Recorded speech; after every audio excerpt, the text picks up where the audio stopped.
вообще была от русских свободна? То есть, ну, она была под иранцами. Вы же были под иранцами, под Иранской империей, Никогда. Османской империей. Никогда. А все равно, насколько я помню по истории, она никогда чисто чеченская не была никогда. Ну как не Все равно. была? Очень даже Вот была. чисто, Ну ты нет, плохо нет, вот знаешь чисто, нашу вот чисто историю. чеченская. Вот Чисто чеченская. чисто чеченская она была, много раз она была, долго была. У нас свое государство было, пока на Кавказ не пришли русские. Царская Россия, потом уже коммунистическая Россия. Ну, как соседи, все время, уже 4 века ведем. Понимаешь? Я на самом деле как бы я только за. То есть я вообще считаю, что как бы надо Чечню как бы отпустить, чтобы она то есть, жила самостоятельно. Причем как бы отпустить с такой точки зрения, что нужно, короче, чтобы весь чеченский народ как бы жил там. Ну, весь там жил. Угу. Все тыпы, все эти вещи, да. Угу. Надо поставить такую хорошую стену, Угу. и все. Мы у себя живем, мы у себя живем. В гости можно выходить, вообще никаких вопросов. Я полностью с тобой согласен. Более того, я за то, чтобы минными полями огородиться и пулеметы поставить. Чтобы вашего духа просто там не было. Чтобы просто даже запаха, чтобы вашего там не было. Всех, кто живет в Москве, конечно, это незаконно, это как бы антигуманно. Можете отправлять в Чечню. Всех ваших мы отправим вам они не нужны, они там где-нибудь там слушай, в Ставропольской области умрут с голоду. Ну ничего, это если вы так хотите. Ну это все было, как бы это было много лет. Сколько русских убило чеченцев, сколько чеченцев убило русских. Мы друг друга убиваем уже 300 лет. Нет, мы не убиваем, мы только оккупантов убиваем. И нам без разницы, какой национальности этот оккупант. Он может быть русским, бурятом, дагестанцем, чеченцем, коллаборантом за русских. Нам не имеет. А наши русские, это наши русские, которые живут в Чечне, это наши граждане, граждане Ичкерии. И если хотят остаться, пускай остаются, нет, могут уехать. Ты прав. Я тоже считаю, что как бы нужно как бы, то есть как бы реально, как бы, да, чтобы не русского духа не было в Чечне, и чтобы чеченского духа в России не было. Прямо. Да. И это был бы самый лучший вариант. Мы бы друг другу в гости ездили там раз в 5 лет, понимаешь, 10 лет, 20 лет. Ну там как бы. Да. Ну, можно вообще не ездить, обойдемся. А ты знаешь, я вот недавно, кстати, пересматривал съемки Первой Чеченской войны. Российско-чеченской войны, ты хотел сказать. Ну, Первая Чеченская, 94 Первая, год, да? это она называется Первая Российская Чеченская, а не Чеченская. Ну, неважно, я имею в виду, что когда первый раз за последние 100 лет мы друг друга убивали, понимаешь? Ну, я это имею в виду. Нет, почему же это? Вы очень хорошо в 44-м году нас поубивали, вы потом после этого нас все время убивали. До 44-го года вы устраивали... До 44-го года вы тоже нехило нас предавали и взрывали наши поезда, убивали наших комиссаров, все остальное. Ну, это же тоже было правильно. Нет, конечно, это все ложь. Это конечно, все ложь и пропаганда. Ну, понимаешь, если я тебе то же самое скажу, что все, что ты говоришь, тоже ложь и пропаганда. Мы с тобой взрослые люди, мы понимаем, о чем мы говорим, да? Конечно. Нет, я говорю тебе то, что есть по факту. Ты говоришь мне путинскую, КГБшную или там ФСБшную, НКВДшную пропаганду. Все мужчины в 41 году ушли на фронт. Все. И попробовал бы кто-нибудь в Советском Союзе не пойти на этот фронт. Ты знаешь, какое время было. И вы выслали в 44 году, НКВД выслала советские граждане, советские женщин, детей и стариков наших. Все мужчины, мой дед был на фронте, вот против этих немцев воевал. Он был ранен и лежал в госпитале, он был связистом. Связист — это самые большие потери, как ты знаешь. Тогда на проводе. На проводе бы. Его из госпиталя раненого отправили, героя, который, ну не героя Советского Союза, который имел заслуги, там, медали, его отправили в Казахстан к своей семье. Это нормально? Мы воевали. Мы воевали за царя, мы воевали, мы за красных воевали, мы за демократов. В 91 году Ельцин сказал, приезжайте, помогайте. Басаев и другие приехали Белый дом защищать, демократию. И царь нас предал, и краснопузые нас предали, и демократы Ельцин, и демократы, так называемые демократы нас предали. Ну, как с вами жить? Вы слова не держите. Геноцид, каждые 50 лет устраиваете геноцид. Как с вами жить? Ты же понимаешь, как взрослый человек, то, что ты понимаешь, что не бывает всегда там черного и белого. Ну, вы же тоже как бы замараны, правильно? Ну, Почему замараны? Ничего мы не замараны. Если ты ко мне в дом пришел, я тебя просто имею по международному праву, позову, ты комбатант, ты законная цель, я имею право тебя уничтожить. А вот когда ты ко мне приходишь с нарушением международного права, ты совершаешь преступление. Не мы ж пришли к вам. Сколько мы вас убили? Ни одного, никогда мы на вас не нападали. Дудаев ходил с протянутой рукой к Ельцину, руку протягивал, дружбы и мира. Давай договоримся. Ельцин не захотел с ним встречаться. Ему нужен был такой показательное наказание. Ну... Не, ну ты прав, что я тоже Ельцина считаю преступником. Ну, страшно. Я считаю, что первая чеченская... Российско-чеченская. Это преступление, ну это реально преступление, это факт. А вторая российско-чеченская не преступление? Вторая, да не то, что преступление, я тебе просто скажу, ну, по-другому, понимаешь, если бы второй чеченской не было, России бы просто не было. Российско-чеченская, да как это не было бы, что б с ней стало бы? Ты сейчас пребываешь в плену пропаганды, иллюзии пропаганды ты пребываешь, понимаешь? В 96 году мы подписали, вы вывели войска. В 96 году, в 97 году Ельцин и Масхадов подписали договор о мире, что все, теперь мы больше воевать не будем. Все эти 3 года вы вели против нас гибридную, сейчас она называется, гибридную войну. Захват заложников, убийства способствовали нашему криминалу, который у вас есть, у нас есть, это я не отрицаю. Прошло какое-то время, в 99 году, в 98 году в дагестанских горных селениях Чабан-Махи и Карамахи установили шариат. И вы им, у себя, это ваша территория, это не наша территория. Дагестан, хоть это наш братский народ, но это на территории России находился. Вывели ментов всех, тогда она милиция называлась, установили шариат и жили себе 1,5 или 2 года. И потом мы начали проводить спецоперацию. А до этого у дагестанцев и с Басаевым был договор, в случае чего они ему, Дагестан, друг другу будут помогать. Не касается Ичкерии. Это чисто доброволец Басаев, рядовой гражданин.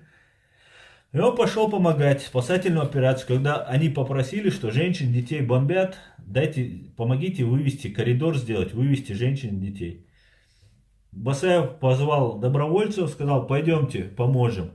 Масхадов сказал, не иди, это ловушка, это тебя сейчас заманивают. Он сказал, у меня договор с дагестанцами, я должен им помочь.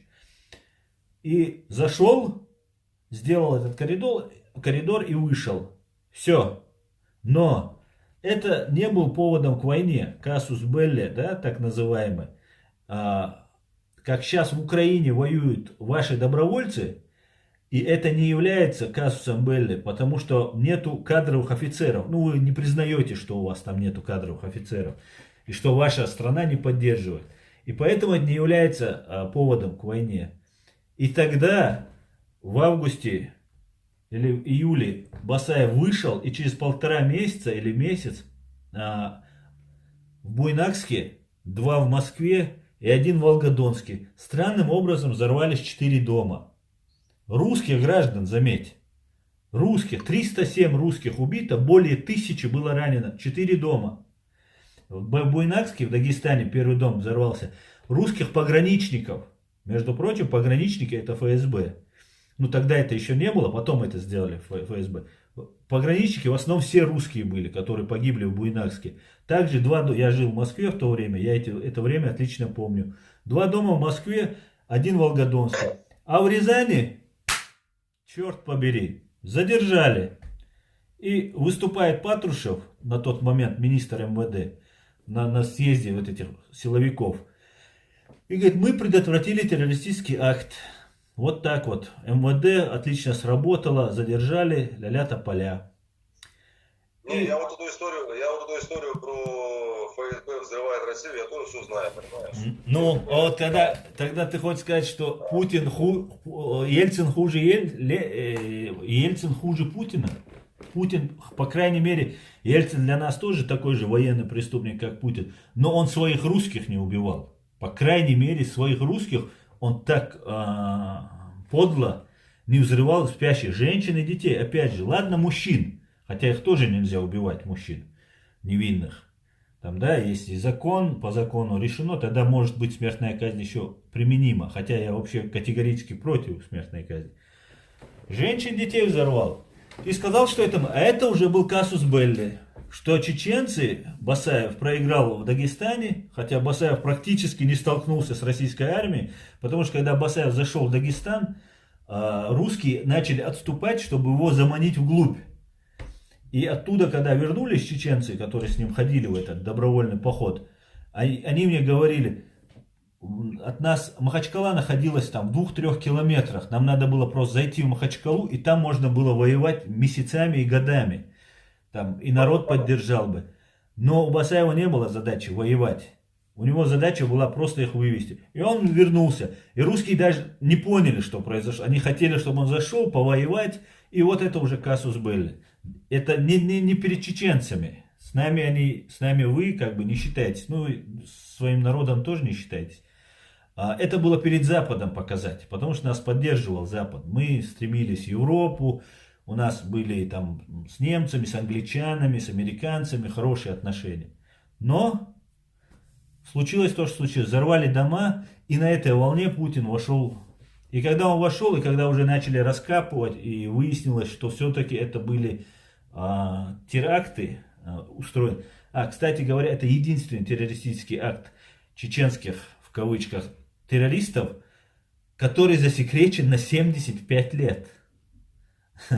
Если тебе просто интересно, напиши в прокуратуру, ФСБ и попробуй хоть один материал получить по этому делу, ты получишь отписку. Дело засекречено. Единственный теракт Басаева, который засекречен. Извини, что перебиваю, да я тебе скажу так. Я не типичный русский. Я, во-первых, сам с крайнего севера. И у нас очень многих чеченцев и ингушей, а ингушей это, в принципе, ну, те же чеченцы, ну, в общем-то, в принципе, да. Так правильно же я понимаю. У нас было так, я сам с Якутска, с Якутии. Вот, и я 14 лет прожил, у меня частный дом. Ты кто по национальности? Я, считаюсь русским, но у меня больше, наверное, польского, чем русского, тем не менее. И, я 14 лет прожил с ингушами, вот у нас один дом на 2 семьи. Вот. Половину дома занимали мы, и половину дома занимали ингуши. И я с ними прожил 14 лет. И очень хорошо общался. Мадина Гиреева, Аюб Гиреев, они, особенно у Мадины, там у нее там даже тейп повыше, чем у Аюба был. Такого нету, ни у ингушей. Очень такой мужчина. У нас такого нету. Очень образованный. Образованный и очень хорошо подкованный. И когда мы с ним на этой теме разговаривали, то есть, он сложный, там 55 лет, 56 лет, он все это застал, и просто с ним общались на эти темы. И он говорит, вот мне очень понравилось, как он сказал мне. Ты знаешь, говорит, вот все, что мы с тобой там обсуждаем, там Ельцин, там Чечня, война, там Путин, там, на самом деле, это все это херня. Я тебе объясню, одну простую тебе истину скажу. Говорит, вот мы, чеченцы и ингуши, мы, когда нам государство дает заработать, возможность заработать честным трудом, строительством, чем-то еще, он говорит, мы зарабатываем честным трудом. И нам этого хватает. И мы не будем грабить, мы не будем убивать, мы не будем брать в руки оружие. Но как только государство ослабляется, как только вы даете нам шанс и повод подумать, что вы слабы, то тогда мы берем оружие, мы будем брать вас в заложники, мы будем брать вас в рабы, мы будем вас убивать и уничтожать. И вот он говорит, ты это, говорит, запомни, это самое главное. Поэтому все эти разговоры, это херня собачья. На самом деле, говорит, если есть возможность чеченцу, ингушу заработать честным трудом, он будет работать честным трудом. Но все остальное, это, говорит, политика, нас это вообще, говорит, не волнует, не касается. И я ему поверил, реально поверил. И я до сих пор считаю, что так и есть. Вот ты мне расскажешь про Ельцина, про то, что ФСБ взрывает там дома, там какие-то проблемы Дудаев, там Басаев, там. На самом деле, если бы мы вам дали возможность честно зарабатывать, реально честно строить, что-то еще, никаких проблем бы не было ни между нами, ни между вами. А все, что мы сейчас с тобой обсуждаем, это просто момент и обсуждение ослабления государства. Все. И все. Нет никаких проблем между чеченцами и русскими. Нет никаких проблем с пулеметами, со стеной, с какими-то непонятными вещами. На самом деле все очень просто. Если вы можете зарабатывать честно, если мы вам назвали, как в советское время. Почему Чечня 60 лет, 70 лет по сути не восставала? Потому что каждый чеченец мог заработать. Ну, видишь, у тебя столько сейчас ты выдал ложных тезисов на основании там какого-то человека, который тебе что сказал. Во-первых... Это не мои тезисы. Это тезисы Аюба Гиреева, Царство Небесное, он умер. Ну, если он умер, тогда я ему не могу возразить, но возражу тебе. Во-первых, мы восставали всегда. Дело не в деньгах. То, что сейчас какие-то там не очень морально устойчивые люди перешли на сторону оккупанта и выполняют за него грязную работу, это ни о чем не говорит. Этих людей 1, 2, 3, 5%, они есть во всем народе. И во всех народах они есть. И всегда они будут. И ваша власть, ваша КГБ много-много лет взращивала среди нас вот таких людей. КГБ. Ахмад Кадыров, старший который, он был еще завербован, когда он еще учился там где-то в медресе, там на исламских вот этих. Сын пошел по его стопам и так далее. Мы восставали не когда Советский Союз ослаб в 91 году. Мы с позволения, соблюдя все юридические нормы, у нас есть полностью юридическое обоснование того, что мы стали независимым государством. Наши люди, Басаев и другие, приезжали защищать ваш Белый дом, потому что мы представляли себя демократами, что у нас одни ценности, общечеловеческие ценности. Это свобода слова, свобода волеизъявления, плюрализм мнений, ну и так далее. Все, что присуще демократии, настоящей демократии. И вы тоже начали по этому. Ваша конституция написана по этому. Вы пошли по этому пути. И мы пошли по этому пути. Ельцин приезжал в Ингушетию, и туда приезжали чеченцы в 92-м или в каком году, в первом году, и когда еще он только за власть боролся. Сказал, берите суверенитет сколько сможете унести, базару нет. Потому что это право любого народа. Любой народ имеет право. Да, если ему невыгодно находиться в этой стране, те же американцы, их 50 штатов, это 50 государств. Любой штат может в любой момент проголосовать и выйти из Соединенных Штатов. Точно так же должно было быть и что мы можем выйти. И мы соблюли, хотя бы были насильно включены, что в царской России, что в советской России, мы были насильно включены в состав вашей страны. Мы вышли и не собирались с вами воевать. Мы были гражданами одной страны. Вы нас высылали в 44-м. Мы восстания проводили всегда. В 1937 году, в 1932 году, в 1922 году, в 1924 году. С периодичностью не хватало сил.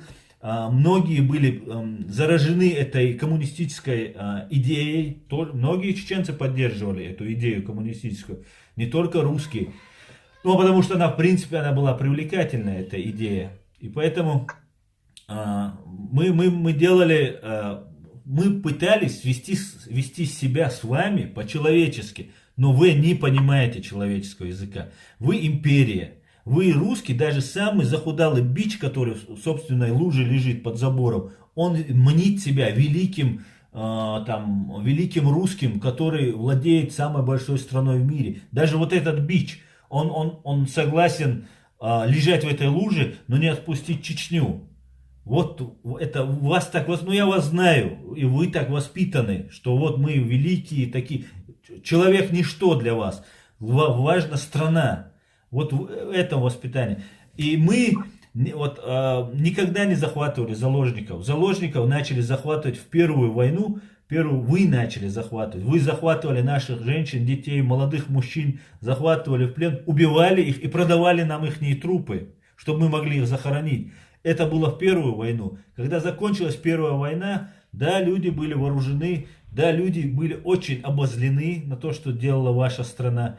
И ваши спецслужбы, тогда это называлось ФСК, потом ФСБ, они способствовали всячески вот этому криминалу. Плюс раздувалось по телевизору днем и ночью крутились. Вот сейчас как вы про Украину крутите, точно так же фашисты-бандеровцы, там изнасилованные бабушки, там распятые мальчики и так далее, и так далее. Все то же самое повторялось с нами.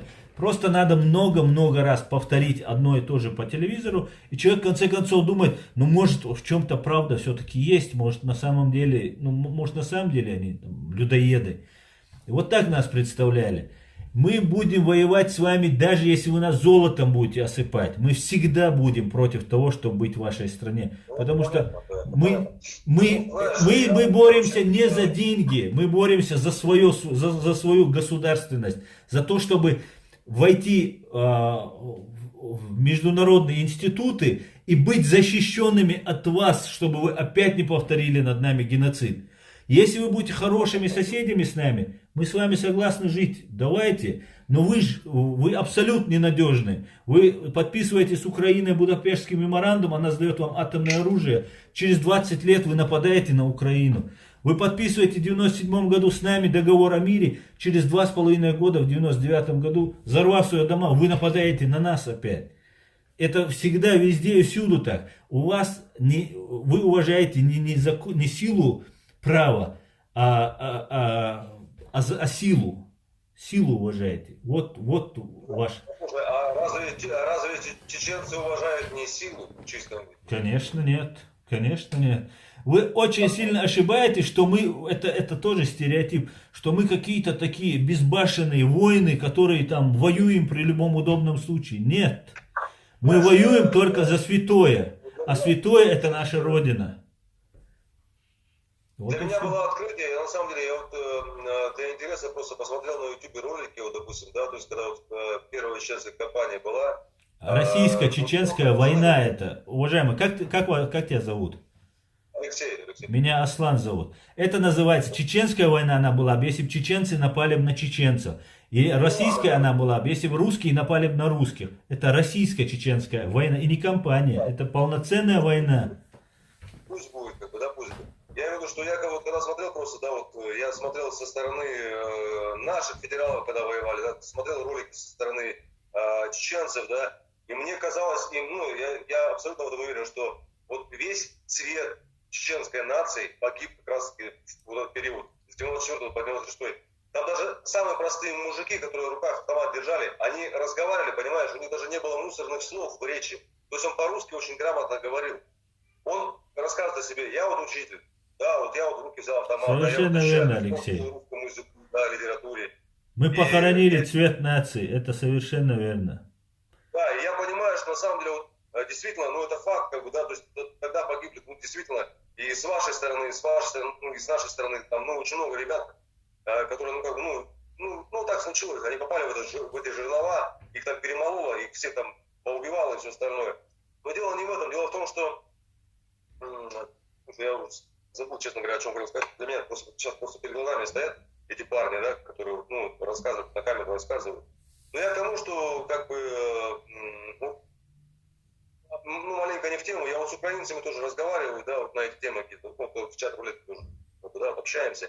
И я понимаю, что, понимаешь, ни они нам доказать ничего не могут, ни мы им доказать ничего не можем.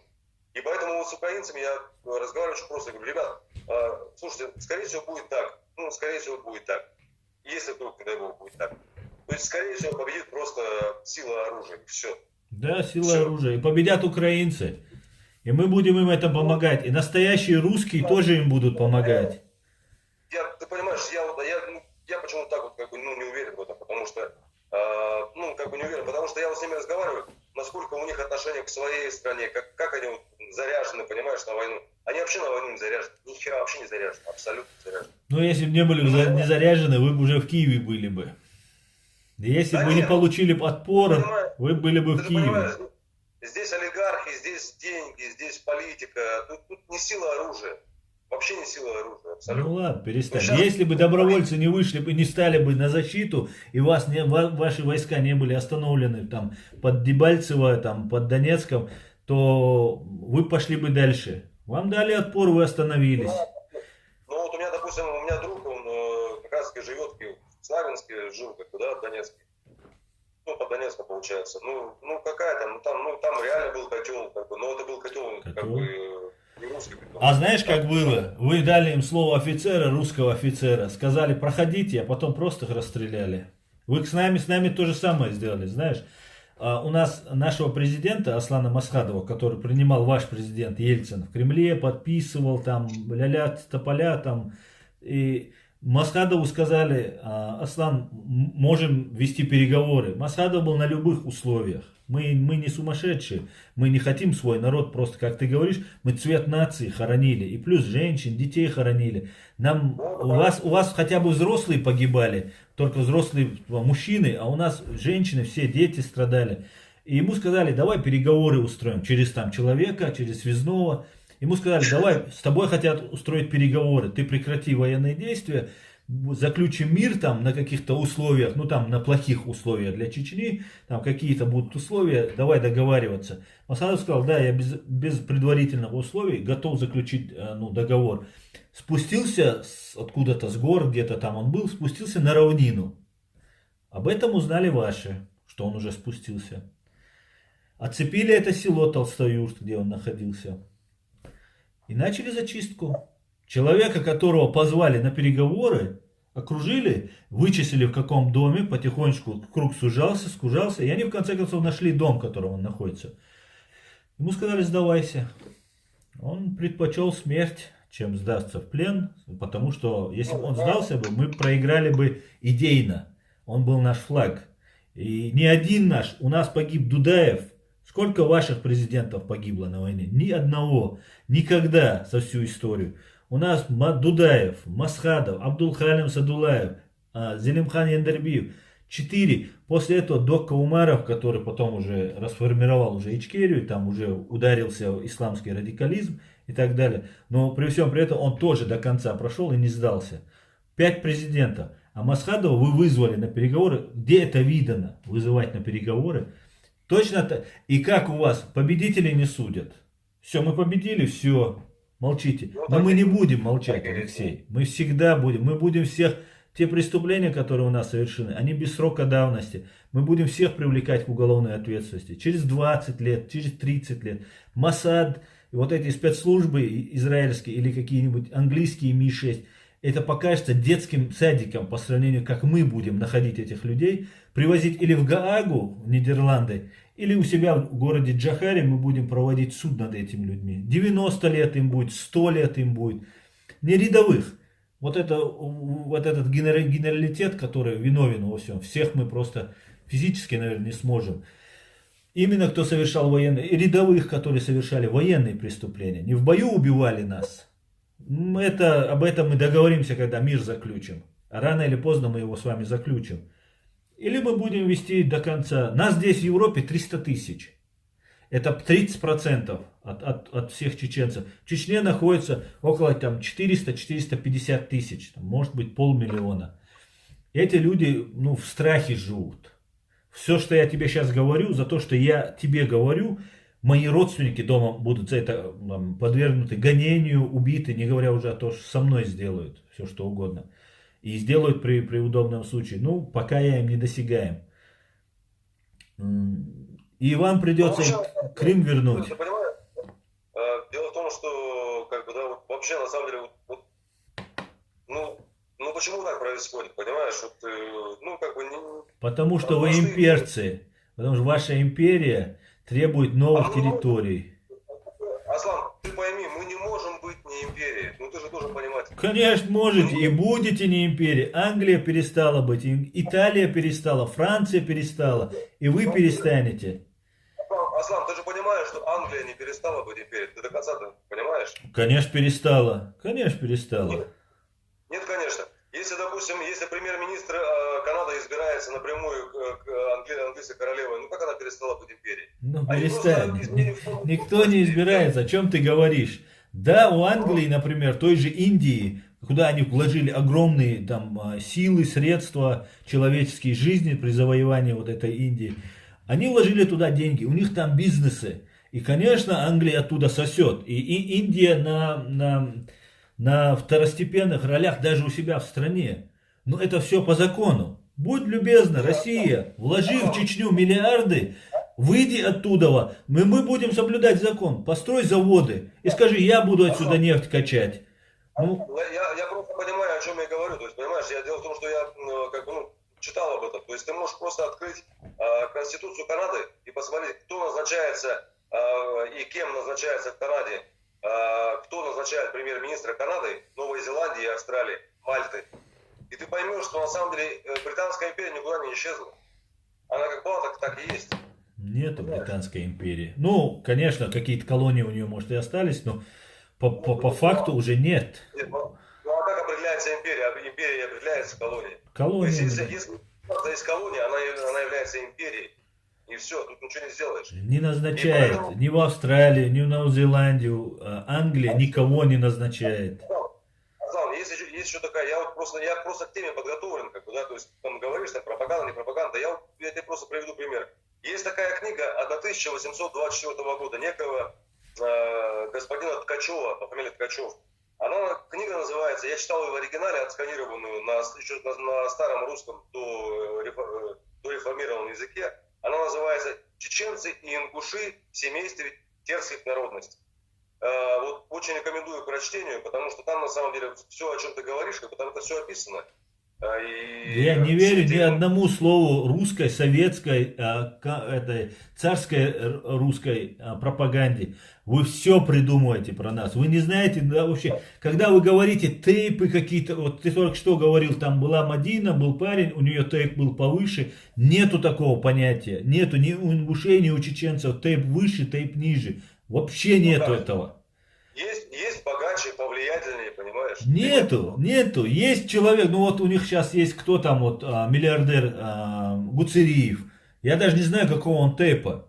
Но я тебя уверяю, если Гуцериев пойдет, застрелит какого-нибудь ингуша, он будет нести ответственность как рядовой. Да, будут бабки, может быть, он там, может, людей задействует, там спрятаться ему будет удобно, но он будет отвечать.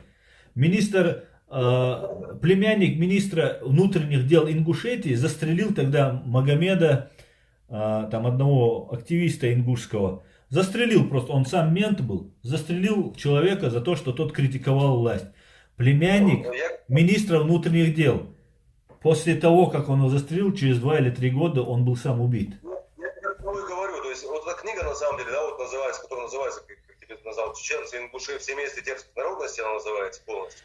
Там как раз описывается конец 18 начало 19 века, это вот как раз начало Кавказской кампании, так называемая, да, которая называлась царик, компания Кавказа.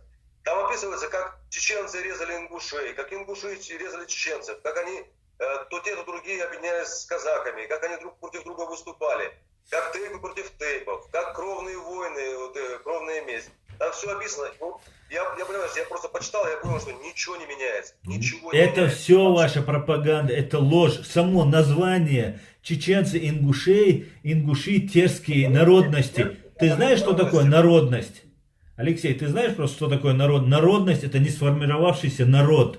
Отделившись, мы полноценный народ. Вы там, давайте сказки не придумывайте, народы. Вы еще по болотам Макшанским где-то там сидели, когда мы уже строили свое государство. У нас горы, у нас в горах огромные города были построены. Это все долгие века разрушалось, стиралось. Когда в 44-м нас выселяли, 2 недели в центре Грозного сжигались со всей республики, свозились наши книги архивные, и все сжигалось. 2 недели костер стоял в центре Грозного, сжигалось. Скажи, Само одно название, народность. Какая народность? Нет, чеченские книги на каком языке были написаны, те, которые сожжены были? На каком языке они были написаны? На чеченском. В чеченском языке, то есть был чеченский алфавит. Нет, чеченского алфавита у нас не было. У нас был древний, еще во времена Урарту, у нас был свой... Но книги были написаны на каком языке? На арабском. Арабской вязью мы пользовались. На арабском. То есть получается, что в любом случае, понимаешь, если вы не под русским царем были, вы все равно были под иранским царем. Не были мы под иранским царем. Не надо. Персы у нас приходили туда, они до нас не дошли. Персы повоевали на окраине и ушли. Прошли через нас и дальше прошли монголы, завоеватели. Хромой Тимур. Больше никого на Кавказе не было. Мы никогда не были под турками. У нас было свое государство. Мы самый древний народ на Кавказе. Самый древний. Но если ты в теме, ты же понимаешь, что Урарту, о котором ты говоришь, это на самом деле Армения. Ты же понимаешь? Нет, да? нет, это не Армения, поверь мне. Это было бы очень наивно говорить, что вот сегодняшнее какое-либо государство является Урарту. Если бы это сегодняшнее государство сохранилось бы с тех пор, оно так бы и называлось бы. А Урарту, армяне это персы, армяне вообще пришлые. И у арабов, и у там, да, у кого угодно можно почитать, да, об этом. То есть, допустим, Колхида, это была грузинское государство Колхида. То есть тот самый Ясон, который покорял Колхиду, да, то есть золотое руно. Ну это ты сейчас, может, из мифологии говоришь вещи, которые, может быть, имеют какую-то часть реальных происходивших событий, основу под собой. Ты говоришь, что там никогда вы под иранцами не были, под турками вы не были, но, как ты говоришь, книги, чеченские книги, они были написаны на арабском языке. Да. Так? Так. Но у нас из тех арабов, которых мы знаем, просвещенных, это действительно факт, который, действительно, принижается факт просвещения арабами, да? Но это кто были? Это сейчас потомки саудитов. И ну это почему? иранцы. Не только саудитов, в том числе пророк Мухаммад, саллаллаху алейхи вассалям, он был, да. Иранцы, то есть то, что называют сейчас Ирак, Иран, это все была Персия. То есть вот это они были, как бы, да, то есть это на самом деле как бы их алфавит, их система математики, их система астрономии. Ну, ты тоже пользуешься математикой, цифры, это арабские цифры все. Ты пользуешься кириллицей, но ваш язык это вообще искусственный язык. А вообще Кирилл и Мефодий создали там кириллицу, на которой пользуются там многие. Это только миф, потому что и до Кирилла и Мефодия была письменность, это вполне как бы... Да, Кирилл и Мефодий, ну, возможно, да, я сейчас не буду углубляться, вещи, которые я до конца не разбираюсь, но если, например, мы ислам приняли еще во времена жизни пророка, ислам к нам туда, в Чечню попал, еще во времена, это значит 1600 лет назад, еще во времена пророка к нам туда попал. И мы потихоньку с нашей вот этой, у нас есть иероглифы, они до сих пор сейчас находятся в горах, там находят раскопки, археологи. Своя письменность у нас была. Мы перешли на арабскую вязь. Язык чеченский, но пользовались вязью, буквами арабскими. И все. Ну да. Не, ну сейчас просто мы далеко слишком уйдем, это потому что там как бы, разделение языков, там индоиранский язык и индоевропейский. Наш язык не похож ни на один язык в мире. Ни на один. Чеченцев, ингушей, у нас навская группа. У нас нет похожих. У нас есть заимствованные слова у дагестанцев, у тюрков, у арабов. Но у нас в основном основной язык. И знаешь, как язык определяется, его древность языка? По короткости слов и по обозначению конкретного действия. У нас слова 3-4 буквы. В основном есть 5-6, это очень редко. 3-4 буквы у нас, любое слово. И потом уже, когда с нашего языка берут кто-то другой, перенимает, он уже добавляет еще, и уже слово становится больше. И так увеличивается. Чем короче слова в языке, тем древнее язык считается. И... Я тебе скажу, если ты человек подкованный и образованный, понятно, понятно, что я тоже Коран читал, и ты прекрасно знаешь, что в Коране также вавилонское столпотворение, оно прекрасно описывается, то есть смешение языков. То есть был когда-то один язык, и когда вот вавилоняне стали строить башню, чтобы типа до Бога достроить, это в Коране тоже описано, да, то есть как бы люди смешались языки, и люди стали говорить на разных языках, а язык всегда был один. язык Адама и Евы. Ну Он да, древний язык. с этим я соглашусь. Да, и тут как бы, да, тут вопросов нет. То есть, ну, древнее, насколько древнее? На 100 лет, на 1000 лет, это вообще на самом деле не важно. И как бы, ну, тут понятно. Нет, у нас речь, Алексей, зашла из-за того, что ты назвал, что чеченцы-ингуши терской народности. Само название меня оскорбляет. Я знаю, что такое народ, нация, народность. Народность — это не сформировавшийся народ. И в советское время нас пытались принизить этим. Всегда там народность, чеченская народность какая-то. Это неправда. Я когда эту книгу читал, у меня вообще не возникло никаких подозрений на то, что человек пытается каким-то образом принизить. Просто как бы, то есть он рассматривает именно вот с этой точки зрения. То есть, как бы, да, Ну, ты допускаешь, что мы просто народность, не сформировавшийся, какой-то отколовшийся от персов, от турков, еще какие-то там разбойники. Ну, если у тебя в голове это есть, то, конечно, это не вызовет у тебя никакого резонанса. Дело в том, что как бы, если бы на эту тему была какая-то конкретно, допустим, какая-то книга чеченская, я бы почитал, может быть, на... Ну, как есть. И чеченский пишет.